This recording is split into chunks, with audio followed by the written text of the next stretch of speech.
I'm back. This your boy G. I'm back with the reactions. I know it's been a minute. When I'm looking at these request reactions, I said I'm gonna get to them, but I just was burnt out on the reactions. But I'm looking at these request reactions, and they are 2 years old. But I'm dedicated, so I'm gonna still stick to them, and I know I'm gonna do some new ones. So, and this gonna be a trip, cause I got a lot of reactions coming. Even though I don't got a computer yet, but I got a lot of reactions coming. So yeah, I'm gonna go into it. The first one gonna be as a request reaction. It should be on the screen somewhere. So should be on the screen somewhere. And let's go. Guys, let's be honest. When I say Iraq, all you think of is... I ain't gonna lie, he telling the truth. A lot of people do think that. But it's also... And pause that. A lot of people do think that you think Iraq number bombing and war and Taliban and you know what I'm saying? A lot of people think that, so he ain't lying, but yeah. But it be people who think that they be like closed off people and like small minded. A lot of people think Africa is all about whatever is poor and all that. Africa got a rich side to it too, so.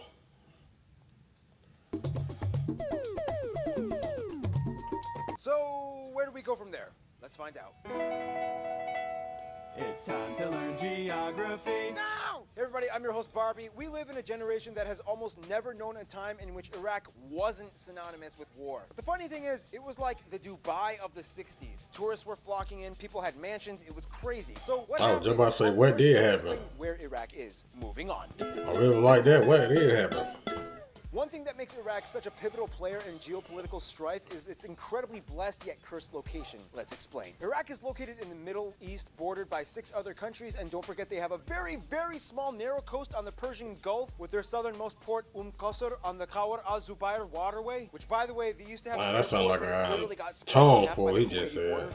You said Persian Gulf, isn't it Arabian Gulf? Didn't we literally just go over this in the last episode? Okay, I'm sorry, I'm sticking with history, and history says Persian. The country is divided into 19 governorates or provinces, with the capital Baghdad, the second largest city in the Arab world after Cairo, located in the heart of the historic Tigris River Valley, and with nearly 50,000 people per square kilometer, the city makes the most dense country subdivision in the world. After the obvious Baghdad, the next largest cities in the country are Basra in the south and Hilla in the fertile Euphrates region, and the largest airports are Baghdad, Basra, and Erbil International. And yes, you can still fly to Iraq and visit. It's not like the whole country is completely closed off. They keep moving forward despite the war. Wait, really? Yep, although it's highly advised that you stay in the large cities and don't make a spectacle of yourself, be respectful to the people, and you'll be fine, just like anywhere else. But there's terrorists. We'll discuss that in a bit. Now keep in mind, these borders were pretty much a product of post-UK colonialism from when Winston Churchill kind of helped establish what the Iraqis like to call an artificial monarchy. We'll talk more about that later too. You keep making me wait for stuff.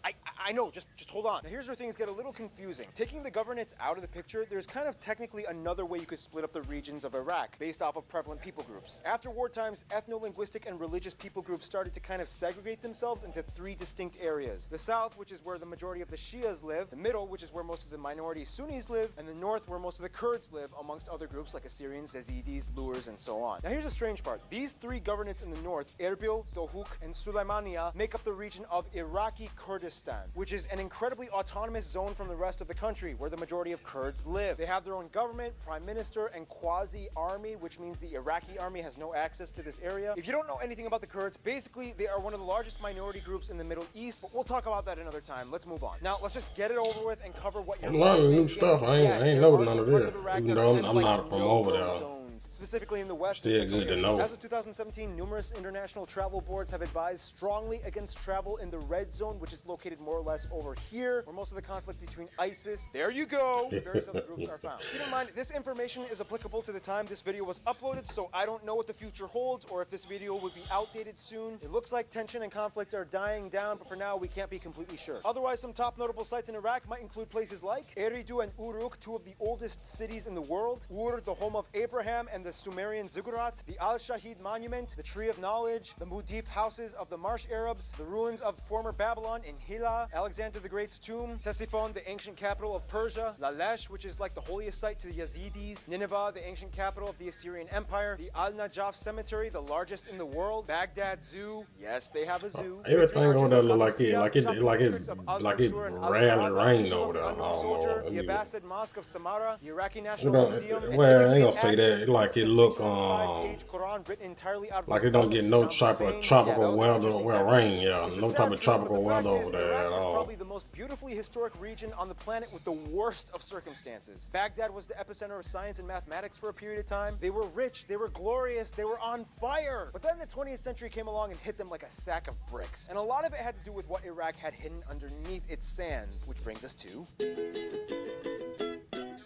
Now, when you look at a satellite image of Iraq, you'll notice that a lot of it is beige and sandy colored, but then you get this big cluster of green and blue. This whole area is like the lifeblood of Iraq. You might have heard of Mesopotamia or the Fertile Crescent, right? Yep, that's Iraq. The Tigris and Euphrates rivers are the most important resources to the entire country, converging into the Shat al-Arab River in the south that eventually dumps into the Persian Gulf. About 75% of the entire country lives in between these two rivers. Composition-wise, Iraq is made up of 4 main geographical regions: the dry deserts in the west and southwest, the fertile alluvial plains by the Tigris and Euphrates rivers, the uplands to the north, and the highlands and the mountains in the far north and northeast. The highest point in the country at 3,600 meters doesn't have an official name, but it's known locally as Chikadar, which means black tent. Now, Iraq's climate is pretty dry, as they only get about 95 rain every year. However, the mountains can get lots of snow, which melts rapidly, and in the past has caused a lot of flood problems. So what did they do? They built a ton of dams, which in return created a ton of artificial lakes and reservoirs, the largest one being the Tartar. They got lucky with Tartar because over time it developed an actual biosphere containing animals, plants, and fish, whereas most of the other lakes weren't so lucky because, you know, when you try to make a lake in a desert, yeah, you're gonna get a lot of salt and silt that nothing can live off of. Otherwise, Lake Habbaniyah has a strange blood-red coast mostly made up of algae. Anyway, due to the Mediterranean wind fronts that constantly push from the west, Iraq is subject to the Shamal, or the northwest wind, which creates some of the worst sand and dust storms imaginable. If you survive, drink some water and brag on social media. Otherwise, the fertile valleys do allow them to grow and provide their populace with some of the typical Middle Eastern crops like rice and lentils and dates and so on. Some national dishes include things like Baghdadi dolma, Moslawi kuba, bacha, masgouf, Iraqi sambosas, and klecha. Nonetheless, almost 100% of Iraq's entire export sector is made up of oil and petroleum. Iraq has the 3rd largest oil reserves in the Middle East after Saudi Arabia and Iran. You would think this would make them incredibly rich, and at one point it kind of did. However, over time, things kind of changed, and in order to understand that, you kind of have to know some history, which brings us to the most controversial part of this entire episode.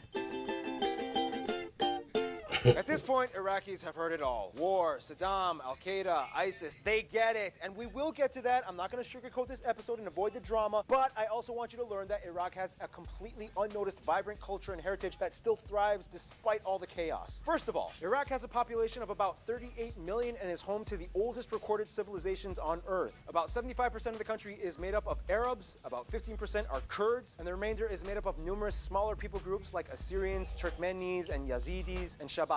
They also use the Iraqi dinar as their currency, they use the type CDG plug outlets, and they drive on the right side of the road. The interesting thing about Iraq is that outside of Iran, it is one of the only few countries that has a Shia majority population at about 65%. Sunnis make up only about a quarter of the population, and the rest are mostly Christians and Yazidis. In fact, 2 of the holiest sites in Shia Islam, apart from Mecca and Medina, can be found in the city of a lot of Americans can't tell, the burial site of the Shia can't Prophet Ali, and the tell Imam Hussein the shrine, people where the apart, grandson martyr be of honest Muhammad with you. is buried. Nonetheless, Iraq is deeply rooted They in look the at historical y'all foundation as that all pretty the much follows same. most other countries. They developed the first Same writing thing with the system that we know of, the Chinese, Wedgie cuneiform script on clay Vietnamese. We're tablets. looking at After the people them, that in the most Queen's America Flag, look the at y'all the rest of history same. kind of goes like this: Akkadians, and then oh hey, Abraham, the father of all Abraham. Meaning like same as in like same like race. Babylonians, Hammurabi, Hittites, Neo-Assyrian Empire, Neo-Babylonian Empire, King Nebuchadnezzar II, Persians come in, Cyrus the Great crushes them, then Alexander the Great crushes Persia, Parthians Persians take a quick shot, but then quickly are crushed by the Romans. Christianity damn. comes in mostly through the Assyrians. Middle Ages, Muslims come in and dominate by conquest. The Rashidun, Umayyad, and Abbasid caliphates. The Islamic Golden Age begins. The Mongols come in and slaughter a ton of people. Black Death spreads. The Ottomans come in. Then the Brits He come going in through it, War, man. concoct an He like he Iraqi dropping monarchy. Then balls. there was a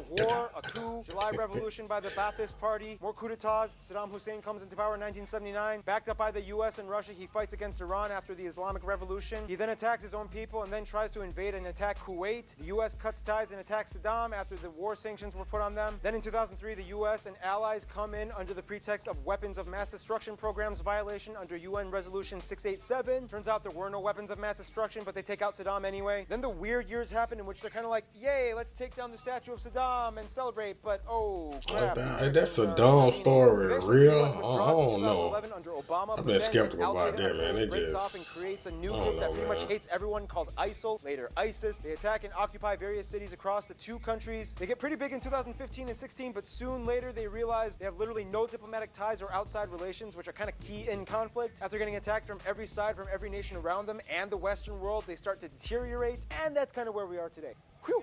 Once again, keep in mind this video might be outdated soon, so until then, all we can do is observe and hope things get resolved. It's so complex, and if you want a full perspective, I'm not your best source. An Iraqi person directly affected by current events would talk to them, listen to them. Furthermore, what it comes down to is Iraq is sandwiched right between two of the biggest influencers in the Middle East, Saudi Arabia and Iran. Some sociologists would argue that it was inevitable that Iraq would become a tension ground one way or another solely based off of its precarious location. Now it's kind of stuck in a weird limbo zone of, okay, Saddam is gone, but insurgents are up and the Western world is getting involved and the whole western part of the country is off limits. What the? Can everybody just get out? I just want to go home and eat dinner and watch a movie. Granted, daily life does come with a tincture of constant alertness since you never know something could happen. And yes, many people have died at the hands of conflict. Many historical sites have been destroyed. But overall, Baghdad, Basra, Erbil, and most of the main metropolitan areas in the east still function somewhat normally. They have internet, they have operating hospitals and schools. They even have quite a few amusement parks with roller coasters and McDonald's and Pizza Hut joints. However, they also like to open up their own knockoff joints like Burger, Friends, and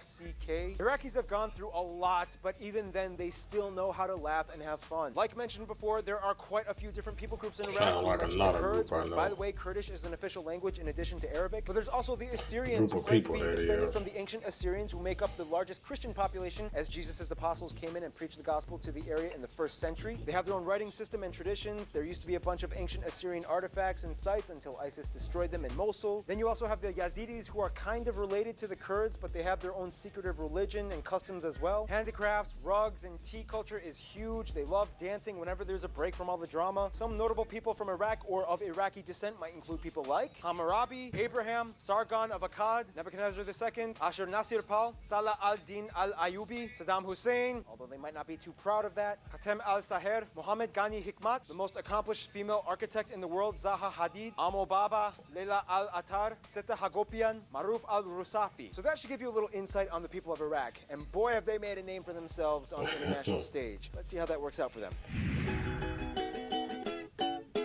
First of all, you have to understand that Iraq is kind of like another Bosnia and Herzegovina scenario in which I thought different that one people went in off the for a country minute, have huh? different relations with different countries within Iraq. And it kind of depends on who you ask. If you ask the Kurds and Assyrians in the north, they might say Western countries like the US and UK.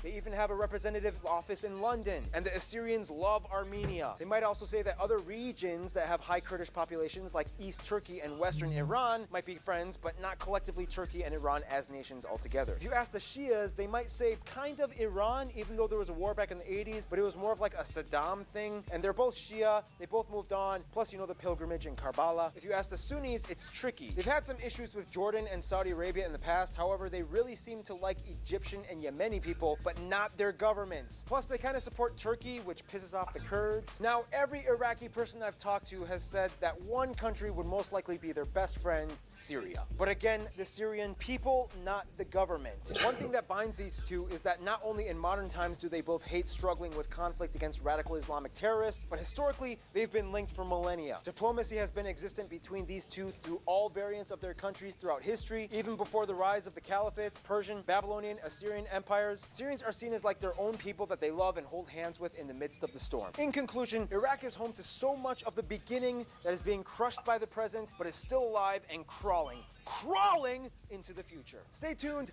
Ireland is coming up, and I am literally flying out our favorite Irish guy, Potter, to be here in the episode. That's not the correct pronunciation of his name, but I don't care. You're still named Potter to me. Yeah,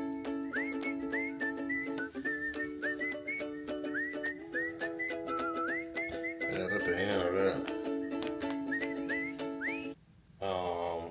Yeah, that was interesting to learn that.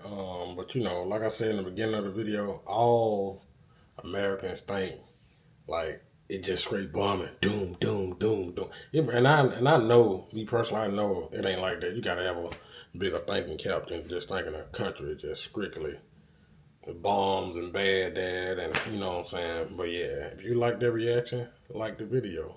If you didn't like the reaction, well, like the video. Also, like, comment, and subscribe. And turn on that post notification bell. I'm gone. Well, until next time.